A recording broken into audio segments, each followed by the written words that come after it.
études. Je me suis amusé. C'était un petit projet tout petit, parce que ça me prenait énormément de temps avec l'alternance et tout. Mais voilà, donc n'hésitez pas à interagir au cas où. Donc il y aura juste des grandes questions autour de cette conférence, mais avant, ce serait pas mal si Florent, vous pourrez vous présenter en quelques lignes ou essayer de dire un peu votre parcours, aussi peut-être les différents profils, pourquoi pas, que vous avez eus sur cette problématique qui est l'entrepreneuriat quand on est étudiant, quoi. Bonjour à tous et à toutes et merci pour l'invitation. Effectivement, l'entrepreneuriat, c'est aujourd'hui un sujet important. Pourquoi ? Parce que l'entrepreneuriat, c'est l'une des seules sources de création de richesse dans notre pays déjà. Et que pour que le pays puisse fonctionner, pour qu'il puisse y avoir de la création d'emplois, eh bien, la racine, eh bien, c'est le chef d'entreprise, c'est le créateur. Quel que soit son âge d'ailleurs, puisque effectivement, on peut créer finalement quand on veut, quand on a des idées, d'énergie et de la volonté. Donc en ce qui me concerne, j'ai créé ma première entreprise, j'avais l'âge d'être étudiant, puisque j'avais 22 ans, avec notamment l'entreprise Banzai située à Brest. Donc c'était un projet passion, parce que souvent le créateur d'entreprise souvent crée soit à partir d'une idée, soit par passion. Ce qui me concerne, c'était la passion que j'avais pour le marché du jeu vidéo.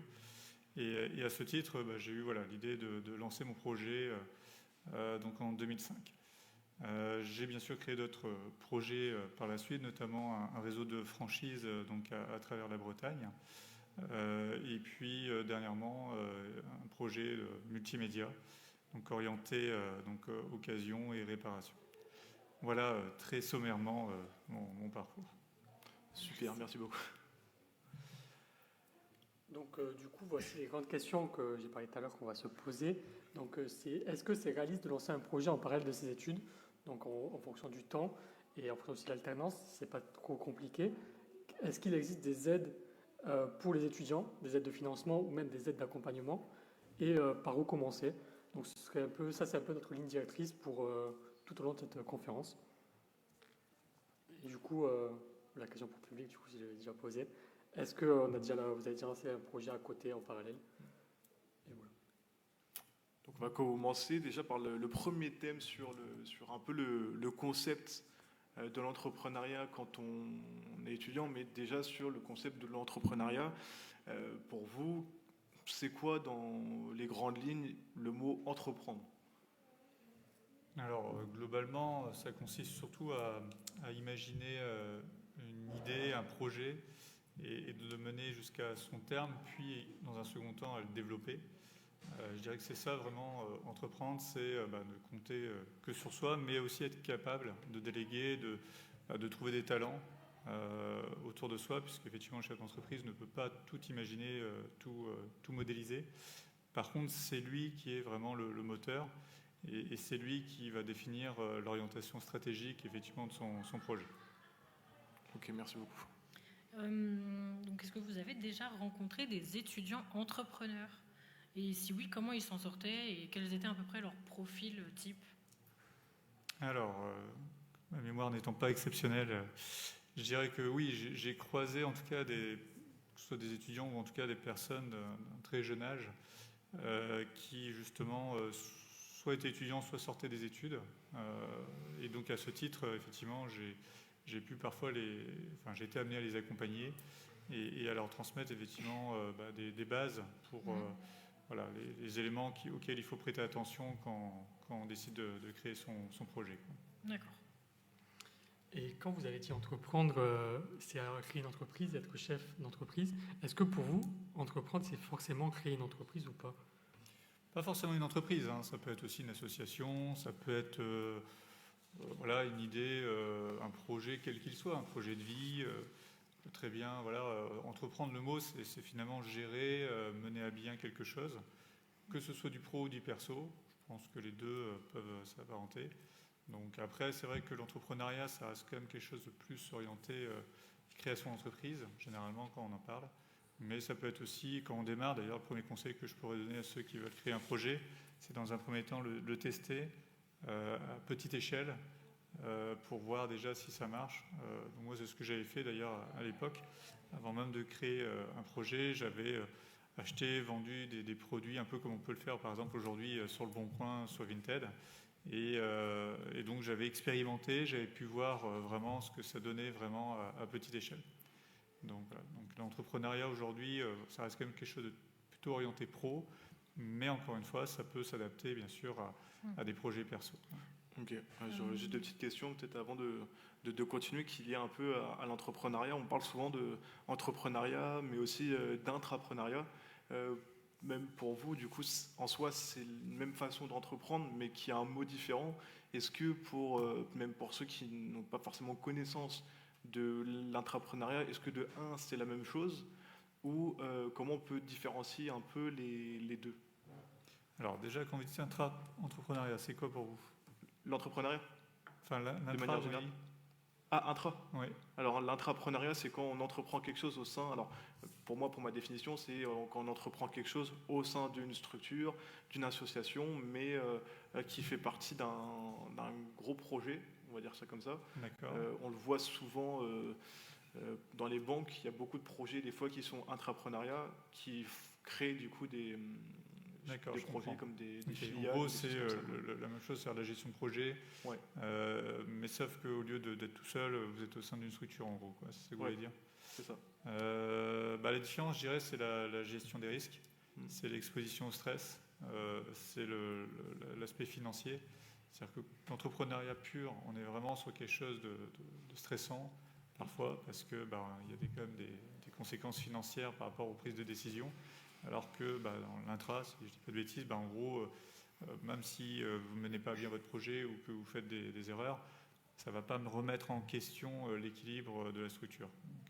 C'est pour ça que il y a peut-être beaucoup moins de stress dans l'intrapreneuriat parce qu'on a peut-être un portefeuille qui est beaucoup plus libre en termes de gestion des risques, où on sait que du coup on est potentiellement, ok, il y a des risques, mais on le sait, quoi. Disons que c'est pour autant un bon moyen pour s'entraîner, pour essayer, parce que l'entrepreneuriat, c'est que ça. On a une idée, on la teste, on essaye, on fait forcément des erreurs, malheureusement. On en fait encore, même moi aujourd'hui, je peux en faire, malgré toute l'expérience que j'ai accumulée. Mais toujours est-il que, je pense que c'est important de tester, d'expérimenter, et puis surtout de graduer justement son développement. Ça ne sert à rien de partir sur des trop gros projets tout de suite. Il vaut mieux vraiment y aller progressivement dans son projet. Okay. Et deuxième petite question, avant de passer à la suite, mais est-ce que vous pensez que l'entrepreneuriat, est-ce qu'il y a un point de départ, peut-être quand on est plus jeune, quand on est adolescent, parce que souvent j'entends que ça vient même, que ça peut venir de l'adolescence, même quand par exemple, pour mon cas, quand ça venait des jeux vidéo, parce qu'on essayait de se faire de l'argent sur les jeux vidéo avec les différentes monnaies, des choses comme ça qui peuvent exister. Et j'entends souvent qu'il y en a beaucoup qui disent que ça peut venir, pour l'exemple, pour les jeux vidéo, où on essaye de gagner un peu d'argent ou de manipuler un petit peu tout le marché qu'il peut y avoir dans ce domaine-là, par exemple. Et du coup, c'est ma question, est-ce que ça peut venir même de quand on est beaucoup plus jeune? Oui, alors je pense que la raison d'être de l'entrepreneuriat aujourd'hui, ça va paraître bizarre ce que je veux dire, mais c'est malheureusement faire du profit, parce que s'il n'y a pas de profit, il n'y a pas de développement, il n'y a pas d'existence même de la structure à moyen long terme. Donc c'est vrai que quand vous, très jeune, soit par vos parents, soit vous-même, vous décidez de faire de la gestion, de générer de la valeur, sans forcément que vous en ayez conscience parfois. Ouais. Oui, ça peut être un démarrage, un point d'ancrage en tout cas pour aller peut-être un jour décider d'aller plus loin. Donc c'est une sorte de test et d'expérimentation. Donc oui, moi j'y crois parce que justement je me reconnais un peu en cela. Ouais, voilà. Parce qu'effectivement, étant passionné par le marché des jeux vidéo, alors puis bien sûr moi à l'époque c'était plus sur le côté retail, plus que le côté développement. Et donc c'est vrai que je me voyais moi-même aller faire le rôle un peu de vendeur dans les magasins, alors que c'était pas mon métier de base. Comme n'importe quel passionné va aller chercher des clients quand il se balade dans un lieu. Toujours est-il que c'est vrai que je pense qu'il faut quand même capitaliser dès le plus jeune âge en termes de compétences, de savoir-faire et de process. même si on n'en a pas forcément conscience sur le moment, quoi. Oui, totalement. Super, je vous remercie. Et, du coup, à votre avis, c'est quoi la qualité principale d'un entrepreneur? Vous pensez que c'est la curiosité, l'expérience en fonction des échecs? C'est quoi la qualité que vous trouvez? Alors, j'ai toute la réponse, parce que je suis, on va dire, plutôt bien concerné pour le coup. Pour moi, il y en a plein des compétences, hein, mais pour moi, la principale aujourd'hui, c'est la résilience. Ok. C'est-à-dire qu'il faut avoir un mental très fort, parce que parfois, vous allez tester des choses, ça ne va pas forcément fonctionner. On peut baisser les bras très rapidement, on peut se décourager très rapidement. Ça peut aussi marcher très fort dès le début et puis hop, s'effondrer effectivement quelques temps après. Donc je pense qu'il faut être capable, voilà, de s'adapter et puis d'avoir une construction mentale. En tout cas, ça c'est important pour moi, je pense. Psychologiquement, il faut soit se renforcer, soit être naturellement déjà bien sur ses bases avant même de créer effectivement son projet. Ok, merci beaucoup.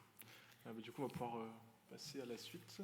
On va pouvoir passer donc au thème 2 et vous en aviez parlé très rapidement tout à l'heure, mais est-ce qu'on peut vraiment gérer les deux, études et boîte? Est-ce que ça se combine ou c'est le burn-out assuré?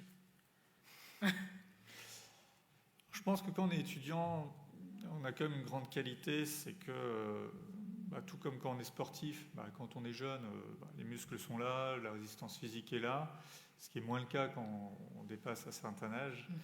Je pense que pour la partie psychologique, c'est pareil. C'est-à-dire que quand on est jeune, le cerveau il est assez vierge, on a beaucoup d'énergie, on a beaucoup de volonté, beaucoup aussi parfois de naïveté, Oui. d'insouciance. Mais en même temps, moi je trouve que c'est justement ça qui fait la grande force d'être jeune. C'est pour ça, moi j'ai tendance à dire il faut y aller quand on est jeune parce que le temps passe vite et qu'on peut bien sûr démarrer son projet plus tard. Mais moi, je pense que vaut mieux commencer, limite même se planter. Oui. Ça vous laisse le temps, vous voyez, et l'énergie surtout de se relancer et d'aller sur une version V2, V3, V4 au fur et à mesure, en tenant compte de ses échecs ou de ses réussites, si bien sûr ça fonctionne. Je vois. Et donc après, je rebondis peut-être par rapport à l'équilibre de vie entre étudiants et oui, c'est là-dessus, vrai que... je dirais quand même que c'est une question de temps, de gestion du temps, d'organisation. Ouais, ça doit être une organisation. Je pense que ça ne doit pas être très évident. Tout dépend aussi. Est-ce que vous êtes encore chez vos parents? Si c'est encore le cas, c'est quand même un peu plus facile puisqu'il y a une partie quand même de moins à gérer. Si par contre vous avez déjà votre appartement, vous avez déjà une vie, on va dire, organisée, là c'est vrai qu'entre votre vie étudiant, plus la gestion personnelle, plus le projet, ça peut faire beaucoup. Donc après, je pense qu'il faut être efficace. Il ne faut pas du tout procrastiner. Alors si vous êtes du genre à procrastiner, là il faut oublier. La procrastination et l'entrepreneuriat, ça ne fait pas bon ménage. Je le dis tout de suite. Voilà, en tout cas, mon avis. Quoi. C'est pour ça que je pense que c'est un équilibre, on parle d'équilibre, mais entre, de un, comme on a parlé, de l'organisation, de la discipline aussi, parce qu'il faut rester quand même discipliné, même quand on n'a pas envie forcément de faire les choses qui doivent être faites pour son entreprise, alors qu'on est encore étudiant, faut quand même le faire, même si on n'a pas l'envie. Mais aussi penser à soi, quoi, parce que sinon, si on ne vit que pour ça, je pense qu'après on confond très vite la partie perso et la partie pro, quoi. Alors oui, alors faut savoir quand même que ce soit en étant étudiant ou plus tard futur dirigeant, c'est très difficile malgré tout de faire les distinctions entre le pro et le perso, parce que les deux fusionnent finalement. Toutefois, vous avez raison, il faut quand même être capable de faire la part des choses, ne serait-ce pour la charge mentale, savoir aussi se faire plaisir. Donc, savoir prendre du temps aussi pour soi. Je pense que quand on est jeune, on n'a pas non plus de famille, on n'a pas non plus trop de contraintes. Donc, je pense que ça aussi, c'est un moyen pour de trouver du temps et de l'énergie pour avancer. C'est plus difficile quand on prend de l'âge après. Surtout que, oui, c'est vrai que au final, les deux se mélangent un peu parce que ça peut même faire partie des discussions familiales avec la conjointe ou la femme, peu importe. ça peut faire forcément partie des discussions qu'on a et des soutiens qu'on a besoin, quoi. Et Donc surtout forcément dans que votre les cas deux- où c'était quand vous étiez jeune, vous avez débuté donc, et vous nous avez dit, vous avez débuté par passion, donc je pense que ça prenait quand même plus votre temps qu'autre Ouais. chose. Donc, Oui, et puis on n'est plus dans une logique de temps où on le fait, comme vous dites, par passion, et donc finalement, vous préférez plus être dans votre entreprise Ouais. qu'être chez vous. On a l'impression que quand on est chez soi, on perd son temps, Ok. qu'on tourne en rond, alors que quand on est sur le terrain, dans l'action, et que ça nous passionne, on ne fait pas des journées de 8 heures, quoi, hein. Et encore, c'est même pas vraiment, je ne vais pas dire du travail, C'est quand il y a le côté passion. passion, hein. Oui, il y a le côté Parce que passion. tout le monde voilà. n'a pas la chance de faire un Oui. métier passion dans l'entrepreneuriat. Mm. Mais en tout cas, quand c'est le cas, finalement, on ne raisonne pas en termes d'heures de travail. Oui. C'est même pas un travail, finalement. Ouais, je suis d'accord avec C'est une occupation intéressante. avec le mot passion. Je pense que la passion aide énormément aussi pour réussir à soutenir cette cadence de vouloir travailler, peut-être quand on est étudiant, que ce soit le matin, si on a envie de se lever plus tôt, ou le soir, ok, c'est se permettre peut-être moins de temps personnel, ou peut-être se coucher plus tard, mais la passion aide beaucoup, on compte pas ses heures, et par exemple, pour un cas plus personnel, c'est pour ça que je vois, pour moi, comme c'est un métier qui, par exemple, qui va me passionner, je le vois un peu comme un jeu vidéo, quoi. C'est dans le sens où ça dépend, je pense, de chaque point de vue. Mais Mais passion, la vie est un jeu vidéo. exactement. Il vaut mieux la prendre Débloquer des comme ça. succès, etc. Et de toute façon, moi je pense que la passion c'est un peu une drogue aussi. Il faut s'alimenter de la passion, sinon ta vie elle est un peu fade dans tous les cas. Donc je pense qu'il faut faire des projets qu'on aime bien, parce que en fait, au bout de 5 ans, sinon vous passez à autre chose et vous avez peut-être des regrets. Et moi je voulais savoir, avec les nouveaux business en ligne, est-ce que c'est pas plus facile d'entreprendre parce qu'on y passe moins de temps avec la nouvelle technologie, les IA, faire des sites internet plus facilement? Je sais pas trop. Je trouve que c'est plus facile à gérer. Je sais pas ce que vous en pensez, vous. Alors, Et est-ce que ça peut vous voler une aussi votre très bonne business? question. C'est une très bonne question. Je dirais que l'IA et l'accès aux technologies, et le développement d'Internet depuis plus de 20 ans, c'est sûr que ça a quand même grandement facilité. Surtout la partie administrative. Les formalités aujourd'hui se font en ligne principalement, alors qu'avant, il fallait remplir des CERFA totalement illisibles qu'on n'arrive pas du tout à comprendre. Donc je dirais qu'aujourd'hui, oui, c'est beaucoup plus facile, en tout cas, de créer sa structure. C'est plus simple aussi avec l'IA, parce que l'IA est finalement un accompagnateur, que ce soit dans la formulation, dans la rédaction, parce que un dirigeant, il passe beaucoup de temps à échanger, à communiquer, que ce soit par mail ou même par courrier. Donc c'est vrai que l'IA permet, et puis l'IA permet aussi de trouver des idées. Par exemple, quand on cherche le nom d'une boîte, avant, il fallait faire un brainstorming, il fallait trouver des gens, échanger. Aujourd'hui, avec l'IA, il suffit de faire un prompt et puis lui dire, voilà, moi, mon activité, c'est ça. Essaye de m'aider à trouver des noms. Donc je trouve que c'est vraiment un facilitateur. J'aurais bien aimé effectivement l'avoir à l'époque. Je pense que ça fait gagner beaucoup de temps. Donc or le temps, c'est de l'argent. Donc oui. Et même je pense pour l'équipe de vie, du coup, c'est plus facile mentalement. Tu as moins de choses à penser. Du coup, comme tout est un peu plus automatisé, du coup, peut-être que mentalement, tu es un peu plus en place. Et même niveau social, du coup, tu as plus de temps pour tes amis ou ta famille. Est-ce que vous avez dû sacrifier des choses ou pas énormément de choses? Alors, je pense que c'est le point commun avec tous les gens qui décident un jour de lancer leur projet, c'est qu'il y a forcément un sacrifice, mais en même temps, c'est quelque chose d'assez volontaire, parce qu'on sait dans quoi on s'engage globalement. Disons que c'est plus simple quand vos projets fonctionnent bien, ce qui a été effectivement mon cas au tout début, parce qu'on bénéficiait d'un environnement adapté.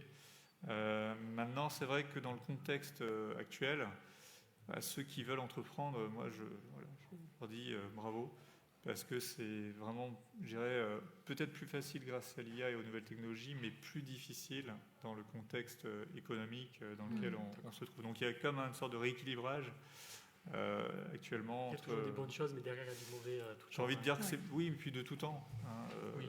C'était plus simple dans les années 70 d'entreprendre parce qu'il y avait un boulevard, mais il n'y avait pas Internet. Je ne sais même pas comment ils faisaient d'ailleurs. Mais toujours est-il que il y a eu le développement d'Internet, mais que ça a créé la technologie, finalement, influence aussi et crée parfois des barrières supplémentaires parce que ça génère moins d'activité, parfois aussi selon les business. Mais en même temps, ça offre aussi d'autres opportunités, donc il faut savoir s'adapter en permanence par rapport à ça. Ok.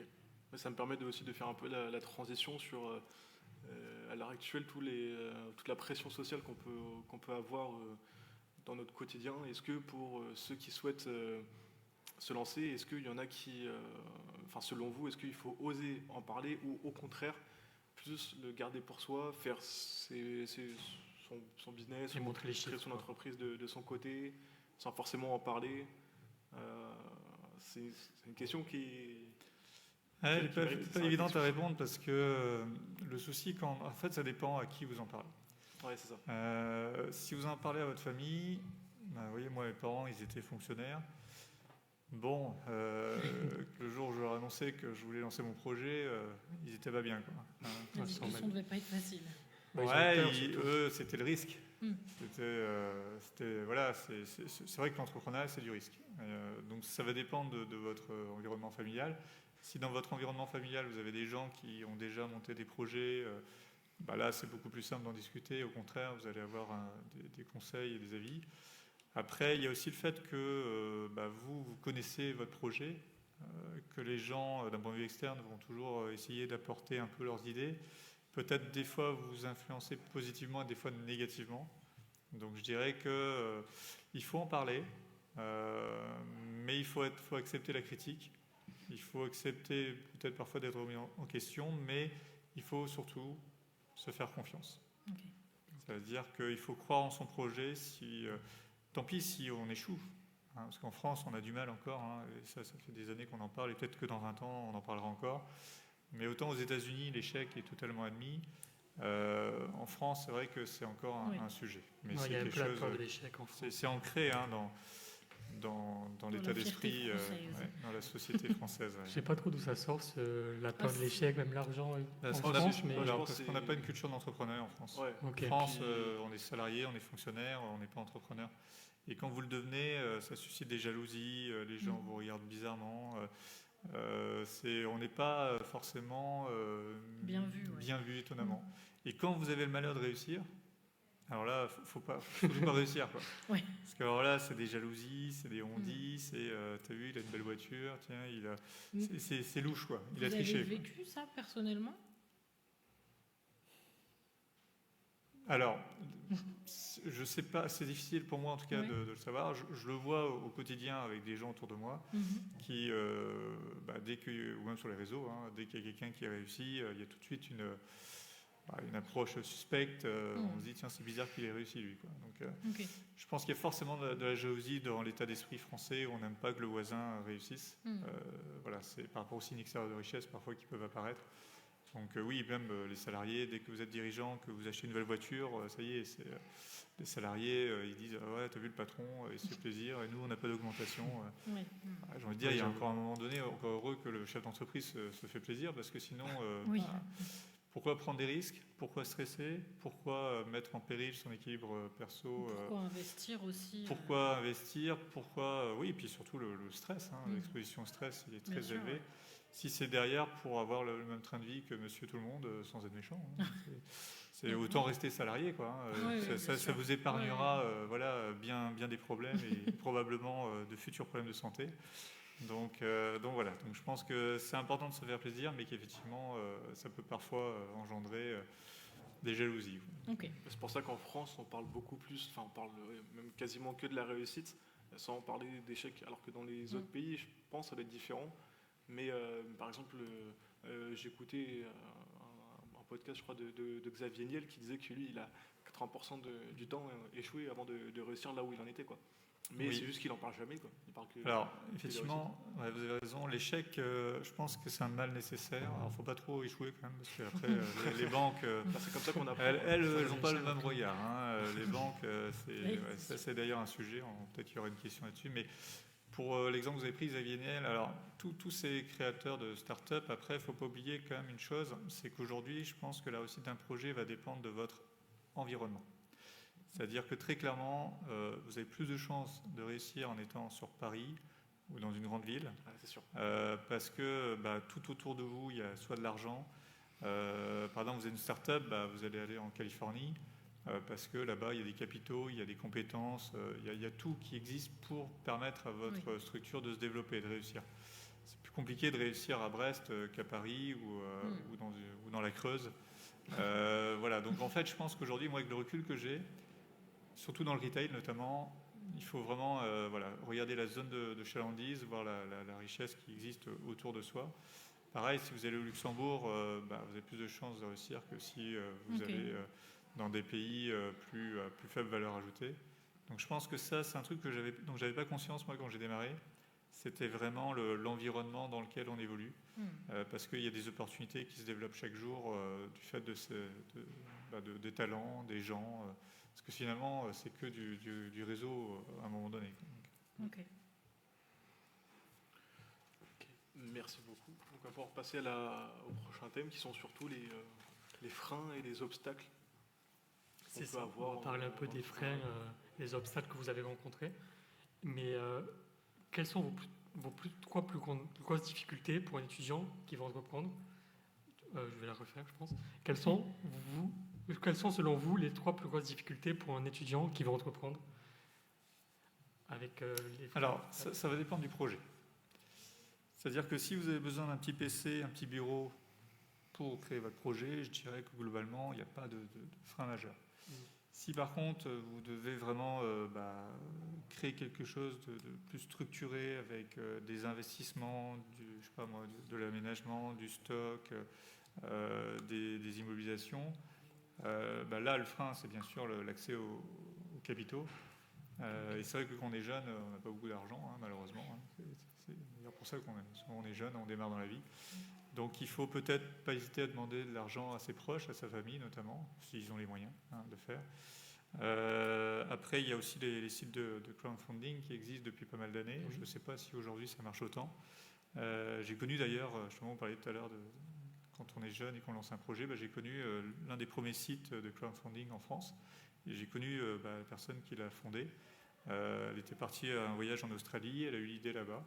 Elle est revenue en France et au même moment, il y avait Ulule qui se créait sur Paris. Elle a créé, c'était Octopus, donc c'était en Bretagne. Malheureusement, elle a travaillé pendant 2 ans sur le projet et elle s'est fait racheter par Ulule parce que justement, elle ne bénéficiait pas de cet environnement. Vous voyez, c'est pour ça que j'insiste bien là-dessus. Ouais. Je pense que l'environnement, c'est vraiment aujourd'hui le plus important, et que ce soit humain ou financier. Mais après, du coup, pour Ulule, qu'ils ont racheté Octopus, Oui. Est-ce que c'était pas la stratégie de base de se faire racheter? Parce qu'il y a des stratégies aussi d'entreprendre où Non, c'était pas. Je pense pas que dans la vision. C'est simplement que comme développer un projet, il faut des moyens.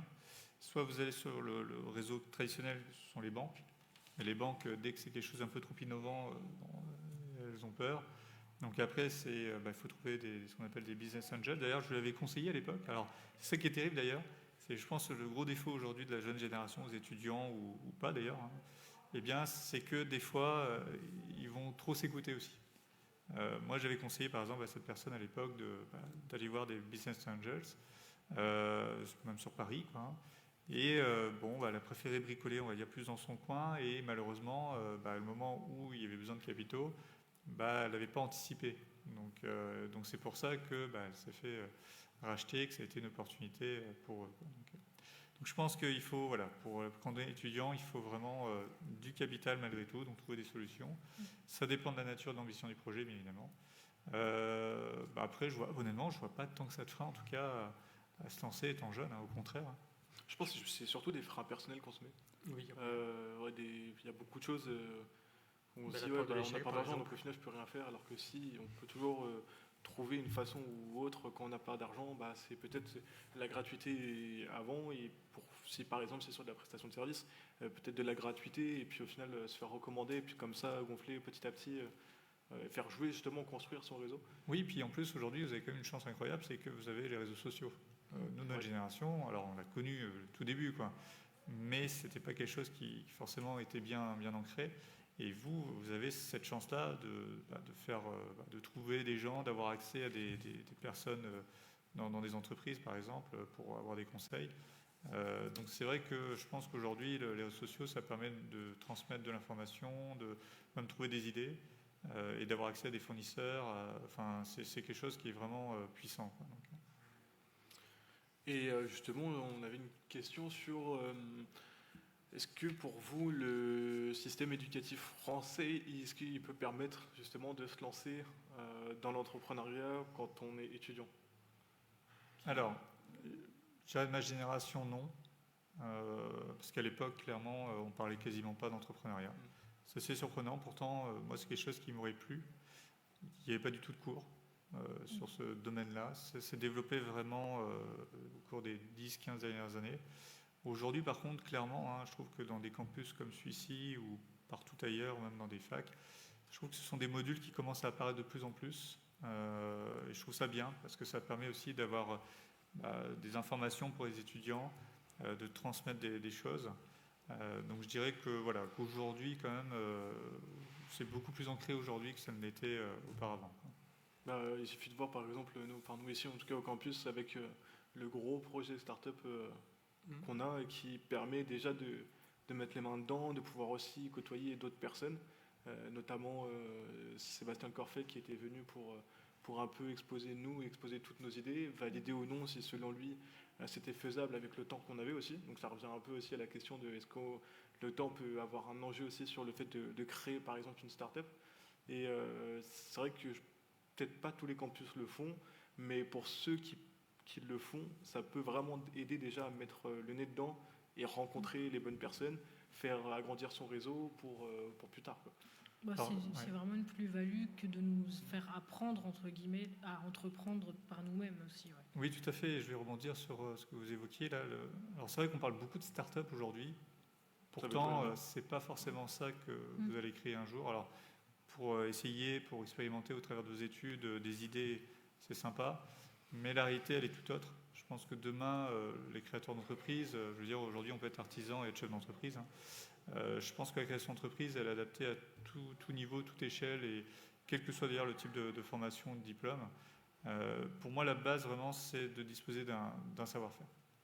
Et comme vous le disiez vous-même, vous aviez 13, 14, 15, 16 ans, vous étiez sur votre ordinateur en train de développer des compétences sans vous en rendre compte, sur du digital ou sur autre chose. Ça, c'est des compétences, c'est du savoir-faire. Et vous l'avez développé peut-être assez jeune.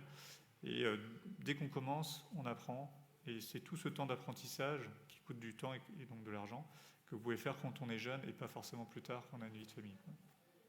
Donc les startups, c'est pas que ça, c'est aussi vraiment des projets, quelle que soit leur dimension. Super, je vous remercie. Après, ça revient un peu aussi à la question de quand on n'a pas d'argent, pas de réseau, pas d'expérience, il faut forcément peut-être commencer par un de ces 3 points qui est du coup peut-être l'expérience ou en tout cas les compétences pour après, je sais pas moi, monétiser justement ces compétences-là ou des choses comme ça. Comment on peut faire si on n'a pas d'argent, pas de réseau, pas d'expérience, quoi? Alors, je dirais que, encore une fois, il y a toujours les réseaux sociaux qui permettent quand même de trouver des clients sans que ça coûte trop cher. Il y a aussi le fait qu'aujourd'hui, vous pouvez développer vous-même vos compétences chez vous. Soit vous regardez un film sur Netflix ce soir, soit vous passez 2 heures à vous former, vous auto-former sur des sujets qui ne sont pas forcément dispensés dans des formations conventionnelles. Et puis, par exemple, aujourd'hui, nous, dans notre domaine, il y a beaucoup de jeunes qui font de l'achat-revente de cartes Pokémon. Moi, je vais être honnête avec vous, c'est quand même un peu mon milieu. Moi, j'y connais rien dans les cartes Pokémon. C'était pas ma génération. Moi, je connais des jeunes à 16 ans, à 18 ans, ils sont étudiants, ils achètent des cartes, ils les revendent. Ils sont certainement beaucoup plus doués que moi à le faire parce qu'ils ont capitalisé sur des connaissances qui sont liées une fois de plus à une passion. Et ça, je pense que ça peut s'adapter à n'importe quel domaine. Et comme tout évolue en permanence, les cartes Pokémon, pourtant, ça fait 30 ans que ça existe. Pour autant, c'est aujourd'hui que ça se monétise réellement. Donc vous voyez l'exemple que je donne là, ça prouve qu'en réalité, non, on peut créer de l'argent, mais en commençant doucement. Donc c'est possible, mais par contre, c'est sûr que ça prendra plus de temps. Oui. Voilà. Ouais, maintenant je pense qu'on peut entreprendre un peu avec tout. Et je trouve que maintenant il y a des métiers ou des entrepreneurs qui ont entrepris avec un peu tout et n'importe quoi, parce que juste maintenant pas tout marche, mais tout peut se vendre et du coup c'est juste le storytelling ou la manière de mettre en place ta stratégie qui va marcher ou pas. Mais le produit en lui-même maintenant il est plus trop mis en valeur, je trouve. Et je voulais, parce qu'il a parlé du coup de réseau, argent et expérience, Si vous devez choisir un des trois, du coup, vous choisissez lequel? Alors, l'expérience, L'expérience en priorité? très clairement. Pour Ok. moi, la base de tout, c'est la capitalisation de savoir-faire. C'est pour moi le socle dur sur lequel il faut s'appuyer. Parce que si vous avez des compétences, par exemple, si demain, moi, j'avais des compétences pour faire du montage vidéo, bah, c'est des choses que je ne sais pas faire aujourd'hui. Mhm. Bah, clairement, si je me dis, tiens, je vais créer une société et puis je vais embaucher des gens pour faire ce boulot-là, bah oui, mais le jour où la personne elle est en arrêt maladie et que moi, je ne sais pas le faire derrière, bah, ça peut mettre en difficulté l'entreprise.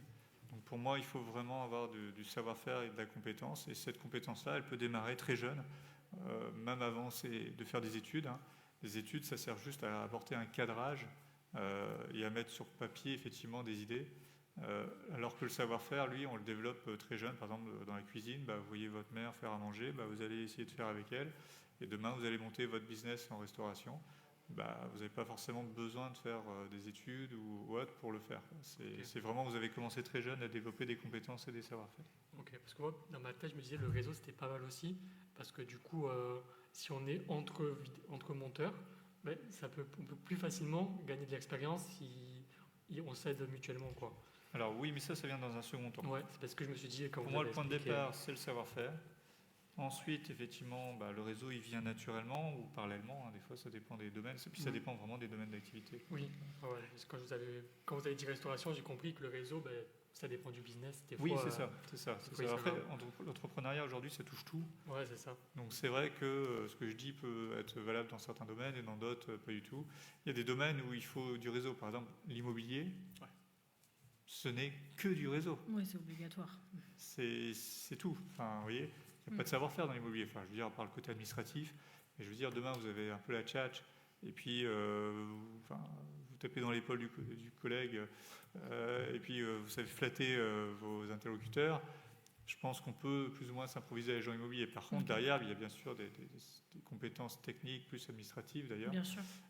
Mais globalement, vendre une maison, moi je peux t'en vendre une demain, il n'y a pas de problème. Donc là, le savoir-faire n'est pas élevé à ce niveau-là. Par contre, si vous ne savez pas communiquer, si vous n'arrivez pas à générer de l'empathie ou de la confiance et du réseau, bah, dans ce milieu-là, vous n'irez pas très loin, quoi. Ok. Super. Bon, on va passer directement Au point au 5. point 5, parce que je vois le temps qui tourne. Donc, on essaie les thèmes les plus pertinents et Pas de souci. les plus percutants aussi. Du coup, c'est entreprendre en entrepreneuriat. Peut-on dire que lancer un projet, c'est aussi une façon d'apprendre et quelles compétences cela développe-t-il? On a un peu parlé, mais pour être plus concentré, quelles compétences vraiment cela peut développer en principal? Parce qu'il y en a énormément, comme tu touches un peu à tout. Mais quelles compétences, du coup, vous pensez que cela développe-t-il au maximum? Alors, je dirais que quand on teste un projet, quand on essaye, quand on est notamment étudiant, je dirais que c'est déjà être capable justement de mettre ses idées sur papier, parce que demain vous allez présenter votre projet à une banque ou à des investisseurs. Donc il faut être capable d'exprimer clairement, et ce n'est pas un exercice évident, hein, ça Oui. prend beaucoup de temps. Donc ça, c'est vraiment le cadrage. Ensuite, c'est le fait de stimuler son cerveau à imaginer quelque chose. Après, on n'est pas obligé de partir d'une idée innovante, ça peut être quelque chose qui existe déjà aussi, hein, et puis on peut l'améliorer. Donc je dirais que voilà, l'exercice permet déjà de s'entraîner, un peu comme un sportif qui va s'échauffer avant de démarrer un match. Là c'est pareil, c'est un moyen de s'échauffer, en fait, d'essayer quelque chose. Voilà à quoi ça sert à mon avis. Et une petite question, avez-vous une bonne confiance en vous ou pas? Quand vous allez voir un banquier, etc., avez-vous une bonne confiance ou vous avez été stressé du moment Alors le sujet de la confiance en soi, c'est quelque chose qui est effectivement un sujet. Je dirais que c'est un peu comme un cours de bourse, quoi. C'est-à-dire que vous pouvez, en fait, puis ça dépend aussi de son compte en banque. Mais globalement, je dirais que c'est quelque chose qui évolue en permanence. Ok, C'est-à-dire que j'avais plus confiance en moi à 22 ans qu'aujourd'hui. Ça peut d'accord. paraître surprenant, mais Ok. à 22 ans, j'étais prêt à affronter l'Everest, l'Himalaya, à foncer tête baissée dans tout. Aujourd'hui, je mets mon pied dans l'eau avant d'y aller, quoi. Hein, Oui. donc, pourquoi? Parce qu'aujourd'hui, je n'ai plus le luxe de prendre autant de risques qu'avant. Parce que y a une réalité économique qui n'est pas la même. Les banques aujourd'hui sont beaucoup plus méfiantes, beaucoup moins confiantes, elles, dans les projets. Donc à l'époque, c'était beaucoup plus facile d'obtenir des financements qu'aujourd'hui. Ok, d'accord. Merci. Bon, eh bien en tout cas, merci beaucoup pour toutes ces réponses à ces questions. On va pouvoir conclure, mais est-ce que vous auriez un seul dernier conseil à donner à un étudiant qui hésite encore un peu de se lancer? Qu'est-ce que ce serait pour vous? Un seul. Pas Compliqué, plus. Pas facile. Ah, c'est pas facile, ouais. Alors, c'est pas forcément un conseil, mais peut-être un étudiant demain Oui. qui arrive vers vous. On va prendre par exemple, je vais dire, Si, c'est bon, j'ai trouvé la réponse. On vous écoute. allez-y. Accepter d'être accompagné. Ok. Écouter, pas forcément tout le monde, mais ceux qui ont fait quelque chose. Ok. C'est-à-dire, C'est-à-dire soit des chefs d'entreprise, soit des gens qui, parce qu'il y a beaucoup Ceux qui de n'ont gens plus qui trop à vont vous donner prouver. des conseils, mais étonnamment, ceux qui vous donnent des conseils, ils n'ont jamais rien fait de leur Ouais, vie. ceux qui ont déjà prouvé leur Ceux qui ont expérience, quoi. déjà prouvé leur expérience Ok. et qui peuvent naturellement et légitimement vous donner des conseils. Ok. après, il peut y avoir des personnes qui n'ont rien fait, mais qui aident beaucoup à se développer. Par exemple, ça peut être son Il faut pouvoir les entourage. déplacer, du coup. Oui. Peu importe. Oui, mais après, faut savoir faire la part des choses, quoi. Ouais, voilà. Parce que quand on crée un projet, on engage quand même sa responsabilité. On engage aussi des gens. Donc c'est vrai qu'il faut quand même... voilà, il y aura toujours... Moi, j'ai souvent entendu des gens qui me disaient « Ah non, mais tu gères pas, c'est pas comme ça qu'il faudrait faire. » Moi, je connaissais mon savoir-faire. Alors, il faut savoir se remettre en question aussi. Oui. Mais à un moment donné, vous connaissez votre business mieux quand même que d'autres. Et donc, si ce sont des gens qui sont des pros dans leur métier et qui connaissent un minimum, qui vous donnent des choses, faut les prendre. Mais il faut quand même prendre un peu de recul sur ceux qui, eux, n'ont rien accompli dans leur vie, parce que parfois, ils ne vont pas forcément vous donner les meilleurs conseils, quoi, parce qu'ils ne sont pas exposés au risque. Ok. Super, parfait. Merci beaucoup en tout cas, Florian. Oui. C'était une bonne conférence qui, mine de rien, a répondu à beaucoup de questions que nous déjà qu'on se pose au quotidien, ou des fois qu'on se pose pour notre si on a futur, envie de lancer quelque chose, quand on lance quelque chose, et même pour nos compères étudiants qui ont envie potentiellement de lancer leur entreprise, mais qui ne savent pas forcément par où commencer, si c'est le bon moment ou pas. Et je pense que ça peut en aider plus d'un pour ne serait-ce qu'avoir le déclic de dire ok, en fait je peux commencer et rien ne peut m'arrêter, quoi. Oui, après, encore une fois, la peur, c'est quelque chose de naturel. Hein. Oui. Je vous avoue que quand j'ai démarré à l'époque, je menais pas large. Et que finalement, oui, l'expérience après permet d'apprendre et de se rassurer. Donc je dirais qu'il faut finalement lever ses freins psychologiques et avancer. Tant pis si vous échouez. Voilà. Ouais. Très bien. Et c'est dans Merci. l'échec qu'on apprend. Oui. Comme dirait Nelson Mandela. Je ne connais pas. Merci beaucoup Super, en tout cas. merci beaucoup. Merci. Merci à vous.